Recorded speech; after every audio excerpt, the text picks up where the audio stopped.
In Chapter 4, Note C, we're going to discuss hybridization and delocalization.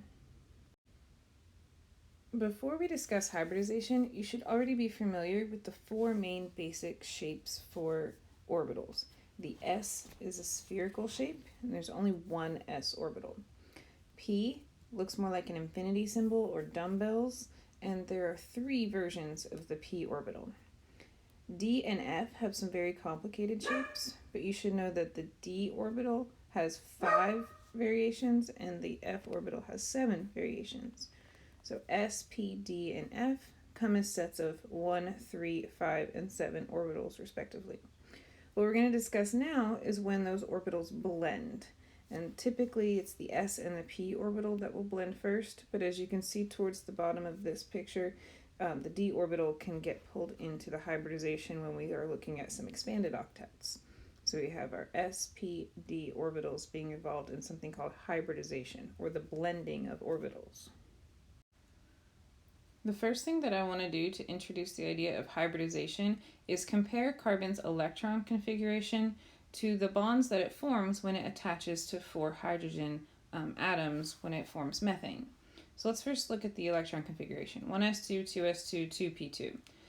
Normally, as we draw out electron configurations in the past, we have kind of spread them out linearly. So we would have our 1s orbital alone, our 2s orbital alone, and our 2p orbital we know comes as a set of 3. But typically we just draw these out sideways. You may have seen in the book that this is not exactly the way that you should be drawing this at this point in your chemistry knowledge. You should know that they are at different energies and that there is a way to represent the different energies in an orbital diagram. So we would have our 1s orbital significantly lower than our 2s orbital in energy, and then our 2p orbital would be similar to 2s, but it is actually a higher energy. So this would actually represent the proper energies of our orbitals. Then all we have to do is fill in the arrows. So 1s orbital is completely full. I should probably label my orbitals. The 2s orbital is completely full. And then our 2p orbital would allow its 2 electrons to spread out. So this would be typically what we would draw for just a regular carbon atom that is unbonded.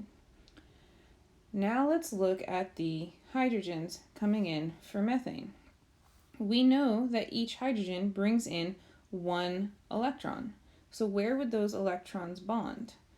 One could pair with each of the unpaired p orbitals, but would the other 2 really bond with each other? That doesn't make any sense. So in order for these other two hydrogens to bond, we need 2 more unpaired electrons. So we need to unpair this 2s orbital. So I'll represent that by drawing just 1 electron in the 2s orbital, and then where would I put the other one where it could be unpaired? Of course, into this 2p orbital. So now I have 4 unpaired electrons in my carbon diagram. But does it really make sense that 3 of those would have a higher energy than the other one? Is one of these bonds any different than the other?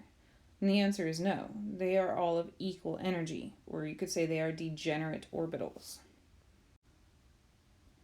So now I would redraw my degenerate orbitals to all have the same energy.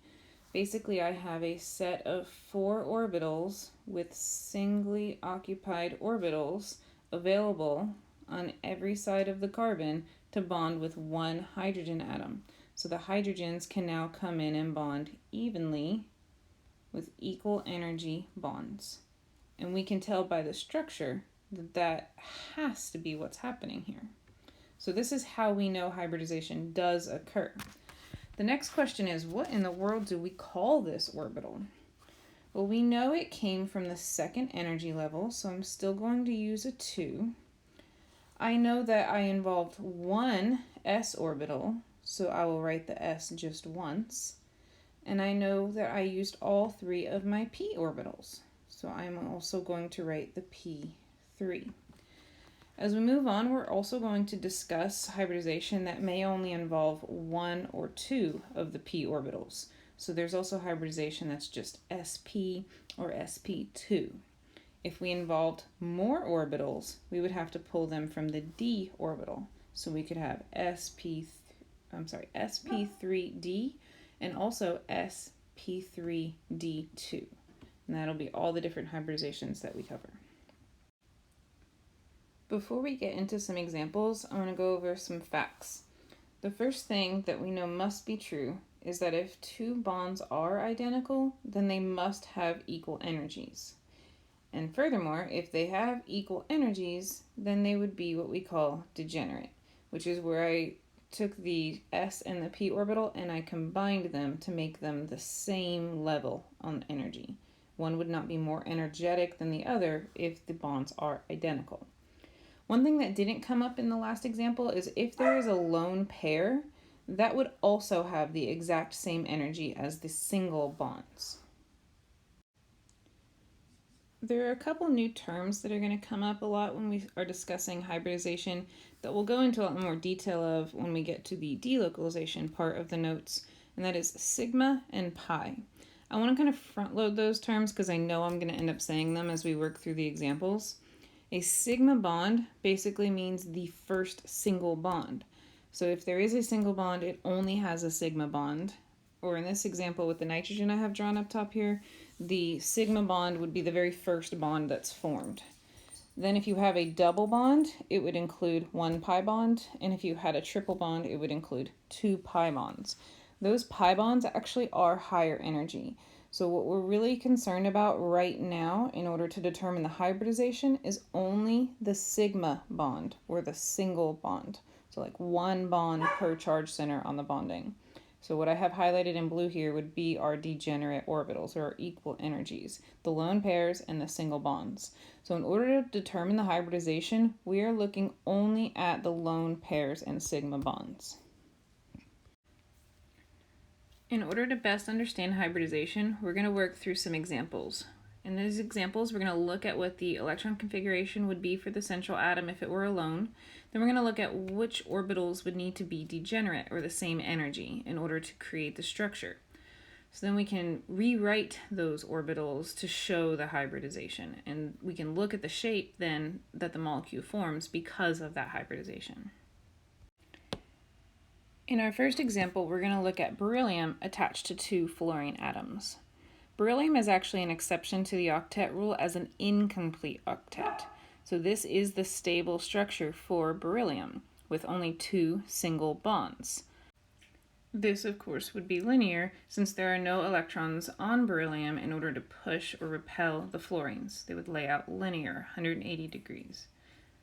The question is, are these two bonds different from each other? And the answer is no. They are exactly the same. So we would expect the orbitals used to bond with the fluorine to be identical, or degenerate.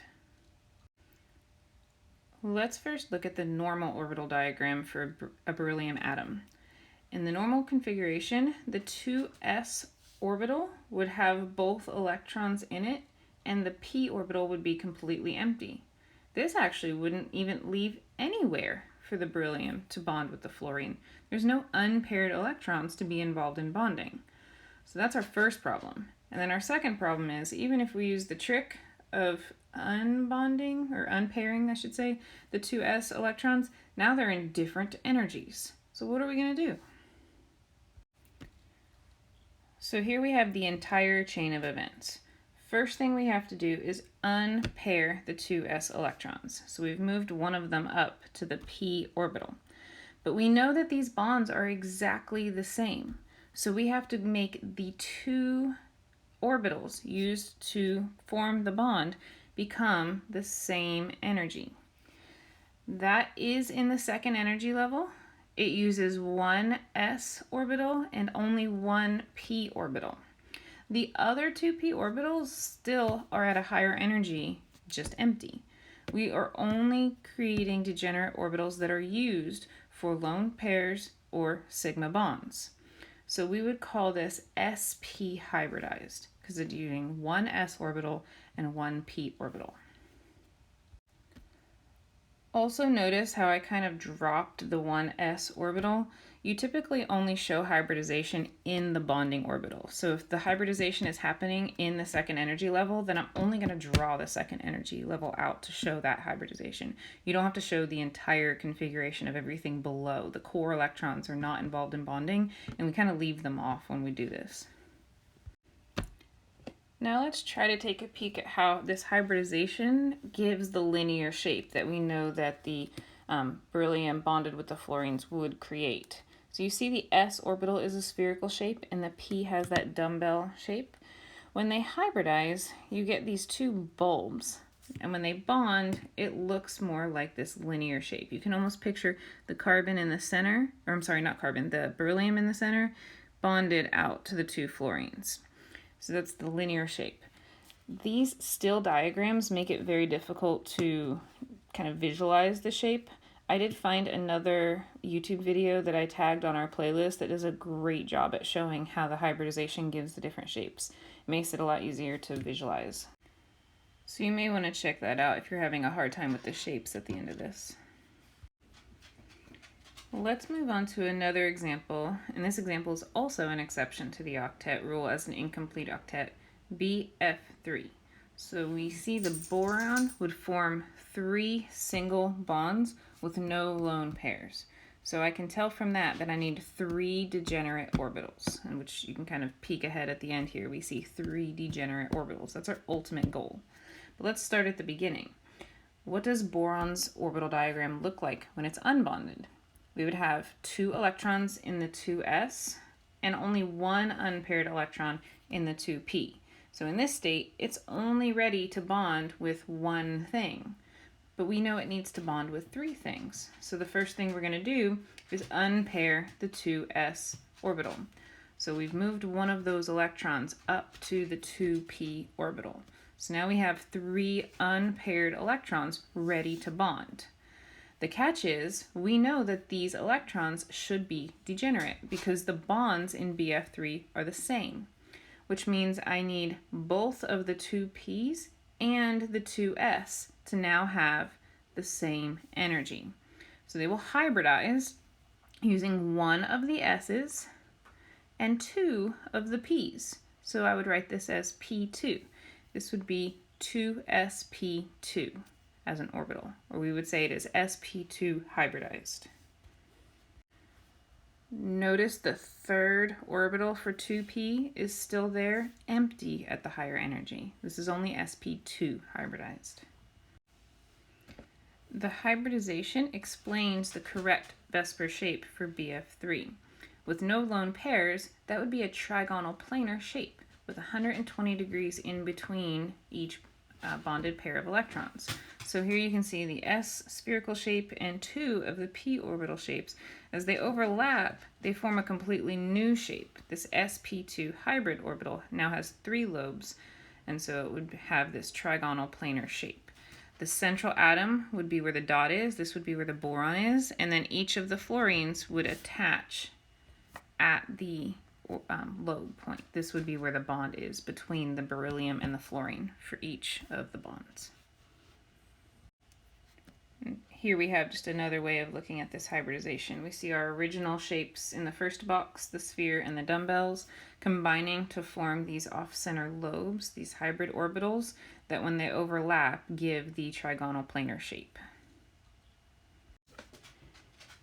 The next example is methane, which is actually such a good example for hybridization. It's what I used to introduce the idea in the first place. So we've actually already walked through this one. So just to recap, the 2s orbital would need to uncouple, and so one of those electrons would move up to the 2p. But we already know that all 4 of those must have the same energy, because we know that carbon forms 4 equal energy bonds with the hydrogens.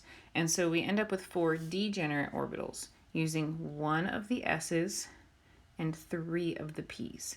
So we would say this is sp3 hybridized. The actual orbital would be labeled 2sp3.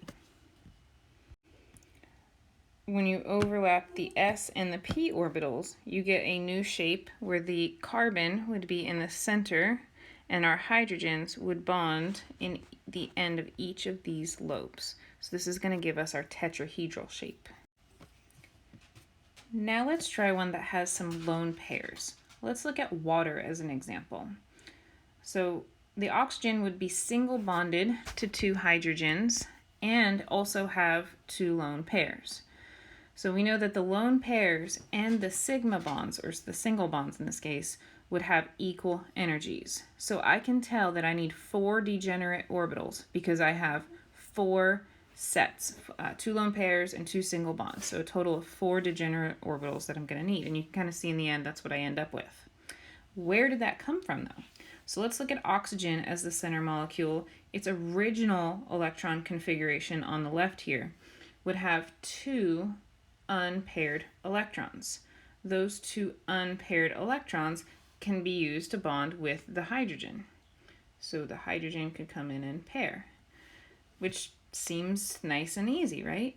But would there really be a different energy between these 3 electrons in the 2p and the 2 electrons in the 2s? Well, since I know that all of the lone pairs and sigma bonds should have equal energies, we can combine the orbitals, the 2s and 2p orbitals. Yes, the already filled orbitals will be the lone pairs, and the other 2 that were unpaired are used to bond with the hydrogen. The only catch here is that we have to make them equal energy, which creates the same sp3 hybridization as we saw in carbon. The only difference is instead of it being 4 bonds, it's 2 bonds and a lone pair. This may make it easier to see. So we see that same combination of the s and p orbitals creating this purple shape. But you can now see that 2 of the lobes for the purple shape would be used for the lone pairs, and 2 of those lobes would be used for the sigma bonds between the oxygen and the hydrogen. So it's based on the tetrahedral shape, but Vesper theory focuses on the atoms, so we would say that it is bent because of the repulsion from the lone pairs. So we're naming only the hydrogen and oxygen shape. So yes, it's based on the tetrahedral shape. That's the type of hybridization that we have here. But then when we name the shape, we focus on the atoms and ignore the lone pairs. So we have this bent shape. Let's take it up a notch and look at an expanded octet. For this example, we'll use PF5. So the first thing I like to do is look at the structure so I can see where I'm going with this. You can see the 5 single bonds means I should have 5 degenerate orbitals. And you can see that's what I do get in the end is 5 degenerate orbitals. Now let's start at the beginning. How do we get there? So you can see we're only drawing the valence electrons, ignoring the core electrons. So I have my 3rd energy level sketched out here. You'll never see dehybridization with the 2nd energy level, of course, because there is no such thing as 2D. So when you're involving D in the hybridization, you got to at least be in the 3rd energy level, which is why you can only have expanded octets with those atoms that have this D orbital. Just kind of tie things back together. So with the p orbital diagram, there are 2 electrons in the 3s and 3 available for bonding in this perfectly paramagnetic 3p orbital. But we can see from the structure, it doesn't just bond with 3 fluorines, it bonds with 5 fluorines. So the first thing I need to do is unpair this 3s orbital. So you can see I've moved one of those electrons from the 3s orbital all the way up to the 3d orbital. This is going to give me now 5 total unpaired electrons available to bond with the 5 fluorines that I know the molecule has. These 5 orbitals have to be degenerate because the single bonds are all the same. All sigma bonds will have the same energy. So my 5 degenerate orbitals involve 1 of the s's, 3 of the p's, and only 1 of the d's. The other d orbitals would still be up here. I'd still have 4 degenerate 3d orbitals that are more excited and empty, and only 1 of them that has moved down and combined with the s and p orbitals to create the bonding areas. Now we can say this is sp3d hybridized. And the orbital, you could say, is in the 3rd energy level. So we would say it is 3sp3d. That is the name of the orbital. Anything that is sp3d hybridized will now be based off of the trigonal bipyramidal shape. This is the new shape that you get when you combine the fancy D shapes with the dumbbells and the spheres from the S shapes. So you've got 3 of the lobes on a plane that are your 120 degrees away from each other, flat plane electrons, and then you have your axial atoms that go, one goes up and one goes down. So we can have this trigonal bipyramidal shape. Let's do one last example with ammonia. Ammonia has 3 sigma bonds and a lone pair. So that tells me I need 4 degenerate orbitals, and you can see that's what I end up with. Let's look at nitrogen's original electron configuration. We have the 2s being a completely full pair of electrons, and the 2p having perfectly paramagnetic structure. So we can tell the hydrogens should have no problem coming in and bonding with those 3. The hydrogens will fit perfectly into the 2p orbital. So why does it even need to hybridize at all? Well, because the lone pair in the 2s orbital needs to be the same energy as those sigma bonds that would form in the 2p orbital. So yes, it will combine into an sp3 hybridization, the s orbital containing the lone pair and the 3p orbitals being used for bonding. So sp3 hybridization is always this 4-lobed tetrahedral shape. In this case, however, one of those lobes is being used for a lone pair, so we would name this the pyramid, our trigonal pyramid, focusing only on the nitrogen and hydrogen arrangement. But those lone pairs will push. Usually on your IB chemistry exam, there will be at least one question that kind of touches on more of the theory of knowledge behind the questions at hand. An infamous example is they one time asked what oxidation numbers were, and what they were looking for was that it is a man-made human construct that we devised in order to keep track of electrons. So it kind of stumped everybody. Same question could come up about hybridization. So I want you to think of those pictures, and again, that you can watch that other video to really see how things change. This is a real process. Hybridization literally changes the arrangement of the electrons, and it turns the orbitals into a completely new shape that drives the structure. So it is not something that we've just made up to keep track of things like we did with oxidation numbers. The funny part, something I might get into if it were more of an open response question, is that this was derived kind of backwards in the sense that we know the shapes, and so therefore we must have something going on that's moving inside of the electron configuration. So it was something that was observed, and then we figured out how it worked. It's kind of different. Usually we like to start at the beginning and then use that to explain how something occurs.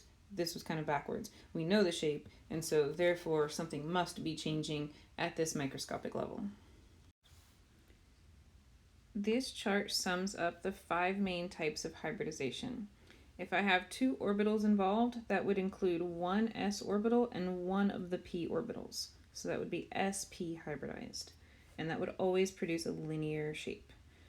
If we had 3 orbitals involved, that would include 1 s and 2 of the p. So that would always produce a trigonal planar shape. If we had sp3 hybridized, we would have 1 s and all 3 of the p orbitals. That would be our tetrahedral shape. If I had 5 orbitals involved, I could include 1 s and all 3 of the p orbitals. Then our last orbital would have to come from the d in order to get 5 degenerate orbitals. And in order to have 6 orbitals, we would actually need 2 from the d. And we didn't do any examples of this. This would be when you had to have 6 degenerate orbitals. You would take 1 from the s, all 3p, and then 2 from the d orbitals. So that would give you an octahedral shape. Now this is the basis of the shape, but remember, if some of them are lone pairs, then you would focus the naming on just the actual atoms. You don't name the lone pairs in the shape. You can go back to notes B if you need to go over, again, what shapes are formed if some of these lobes actually are for lone pairs as opposed to atoms. But what the point is here is specific hybridization produce specific possible shapes. So this would be the arrangement for our single bonds and our lone pairs. They would be in these shapes. Now let's focus on the different types of bonds. I know I've already mentioned them. I want to explain them a little bit more. Whenever you have hybridized orbitals, the sigma bond will form first on the plane between the two atoms. The pi bonds will form around the outside. So if you had a double bond, it would include one sigma bond, the original bond, and one pi bond. And a triple bond would include one sigma bond and two pi bonds. Again, that supplemental video does a great job at showing where the pi bonds actually form. So the sigma bonds are the primary bonds, and the pi bonds are the extra electrons in order to complete their octet. The terms sigma and pi bonds are more than just vocabulary. It's not enough to just know that this one sigma bond and the others would be pi bonds. You have to understand the difference of what's actually happening in the bond. So a sigma bond, that primary bond, would be localized. It would be stuck in between that connection of atoms. Whereas a double bond or a triple bond, those pi bonds, those electrons are much further out. They are not localized. Pi bonds are going to be able to contribute to the bonding in other atoms, whereas sigma bonds are stuck in the middle of the two atoms that we draw them between. Let's tie that back to just a super simple molecule like the nitrogen. The sigma bond electrons are going to be stuck in between the two nitrogens. However, the pi bonds, the double bond and triple bond, those 4 electrons are going to be free to float around in the molecule. Normally we would say this is a nonpolar molecule, of course, since the electronegativities are the same. However, the fact that it has these delocalized electrons in the pi bonds is going to contribute to the London dispersion forces, which is going to explain some of our melting point trends and things like that. Let's compare 3 nonpolar molecules to look at how the sigma and pi bonds affect them. First, I want you to be able to count how many sigma and how many pi bonds are involved in bonding. So the single bond between the hydrogen atoms would be just 1 sigma bond.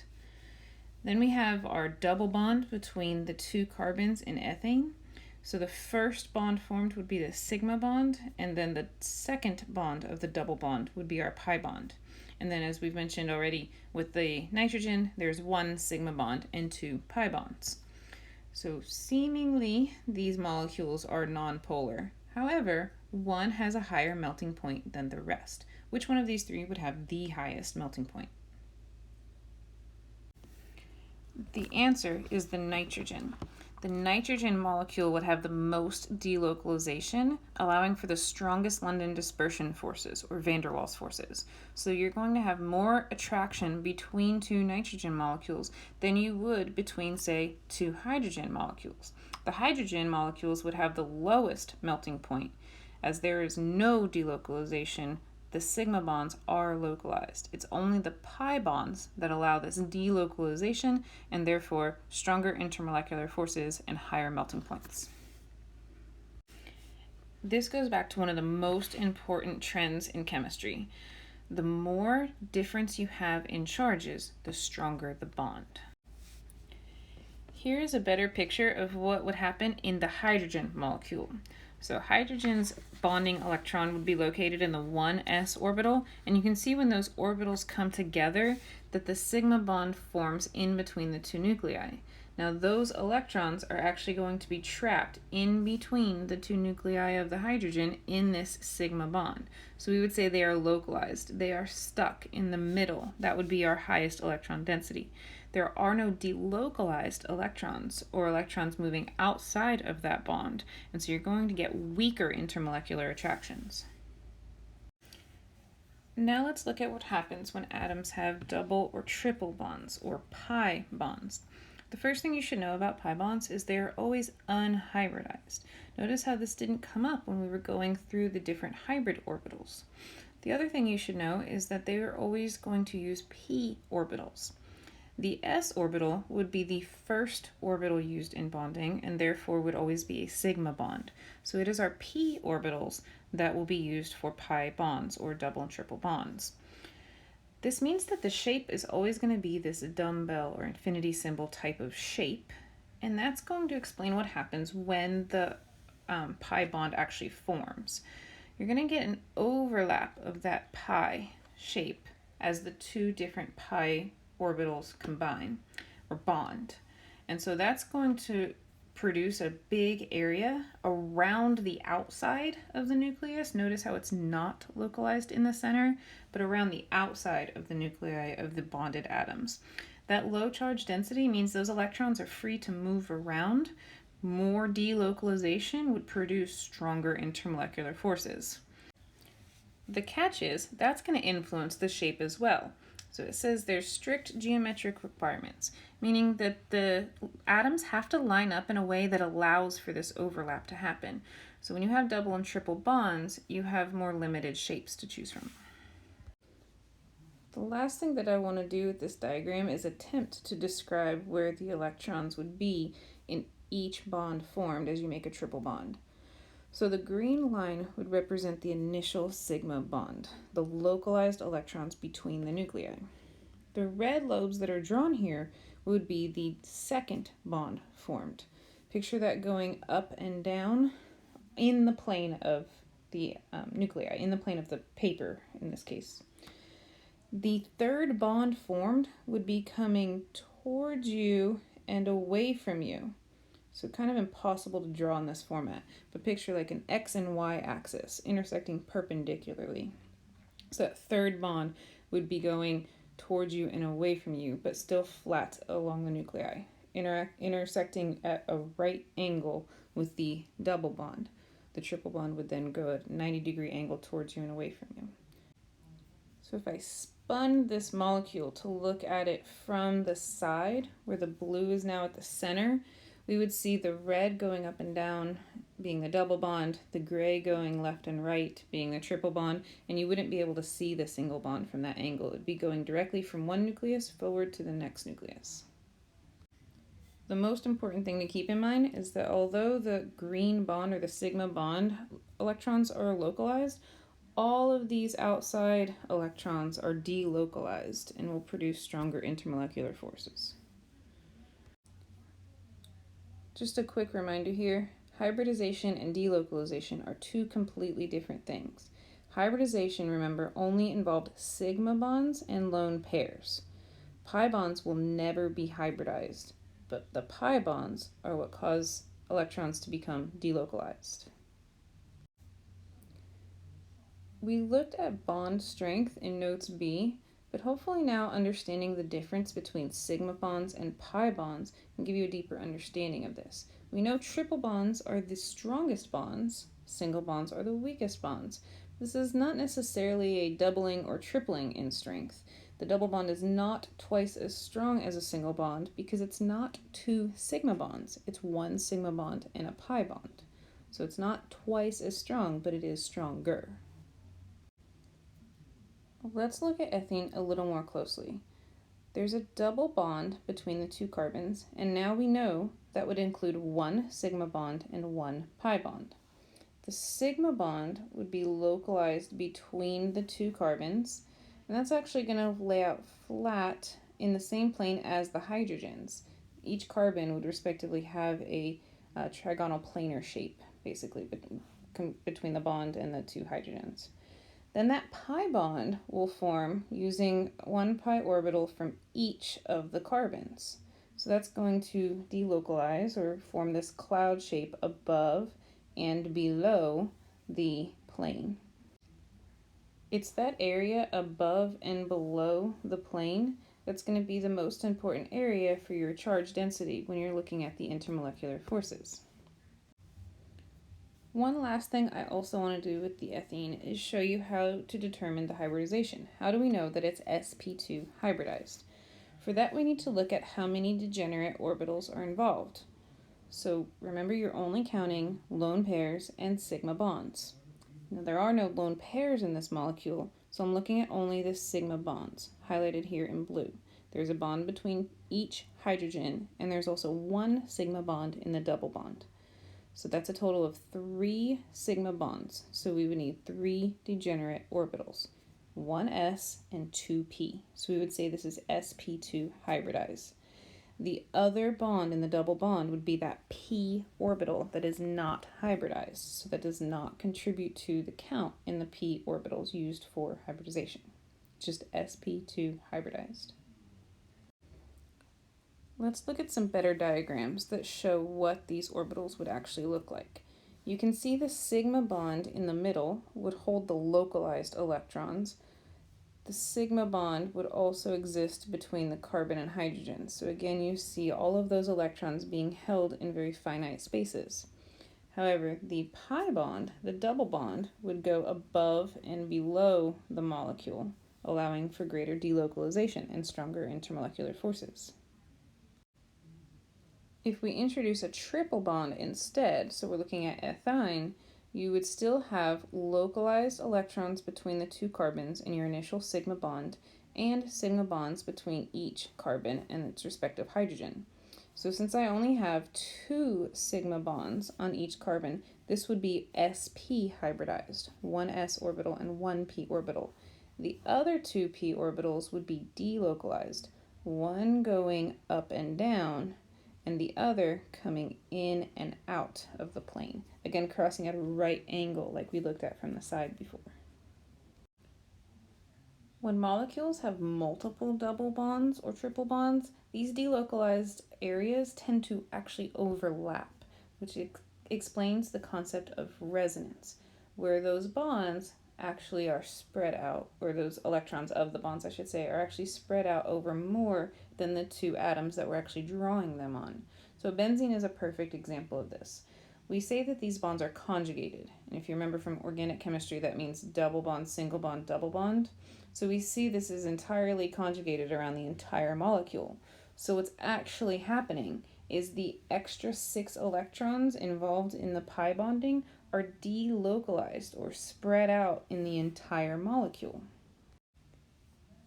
Each carbon atom would have a sigma bond to another carbon atom on either side and a single bond to the hydrogen. So that's a total of 3 sigma bonds for each carbon, meaning the carbons are sp2 hybridized. As we do this around the entire molecule, you're going to get a total of 12 sigma bonds. But there are also 3 double bonds, or pi bonds. We're going to see those p orbitals lining up and down together, which means the blending of any 2 p orbitals would overlap with the blending of another set of p orbitals, and eventually this blends together around the entire molecule. Therefore, those extra electrons are shared amongst all 6 carbons evenly. Now, I use the term delocalization very generally, especially when I'm talking about intermolecular forces, talking about the electrons even moving within an atom. That delocalization of electrons is more when the atom is bigger. There is a specific V definition for delocalization, and that is tying it directly to pi bonds. This happens whenever we have multiple possible positions for the double bonds. Again, that could only occur in a pi bond. And so that's pretty much your definition for resonance. So what they're trying to say here is any molecule that has resonance would have a great deal of delocalization. Let's look at ozone as an example. We can see that the double bond exists only between one set of oxygens. So we could draw that as a double bond between the second and third oxygen, or a double bond between the first and second oxygen. And you know to adjust the number of lone pairs around the oxygen with the double bond to follow the octet rule. These are our 2 perfectly valid resonance structures. You may recall me saying that the structure that we were drawing here, showing it bouncing back and forth between the 2 oxygen atoms, is not really the best representation of what's going on. That is an example of a man-made construct that we have come up with in order to try to represent the true structure. In reality, the structure is somewhere in between. It is a hybrid of these 2 models. We know this, actually evidence supports this, because we can measure the bond length between the first and second and third oxygens and find out that they are actually exactly the same. So that's evidence that says those bonds must be equal. We know that one pi bond exists and it is distributed amongst the entire molecule. So we would say that that pi bond, those delocalized electrons, are shared evenly between all three oxygens. When we draw the resonance structure, it's important to use a double-headed arrow or a two-way arrow to show that the electrons are bouncing back and forth between one location and the other location. Let's look back at benzene, which, if you remember, had 3 pi bonds. For its resonance structure, we could show that those electrons are bouncing back and forth between position 1 and position 2. This is our way of representing what's happening inside the molecule. But let's take a look at what's really happening. Here we have the first layer, the initial or sigma bonds, where the electrons are localized.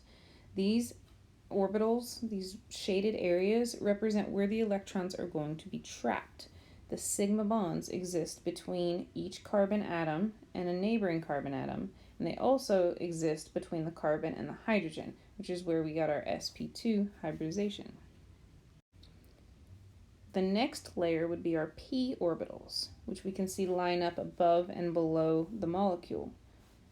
Those orbitals would blend into a delocalized shell, so we can see how that kind of merges together and we get these delocalized electrons, with the electron density just being generally above and below the molecule, shared evenly between all 6 carbon atoms. That concludes our notes on hybridization and delocalization. There's one other small piece of notes C, only focusing on formal charge, and I've made that a separate video, so you're going to be looking for notes C2 on formal charge next.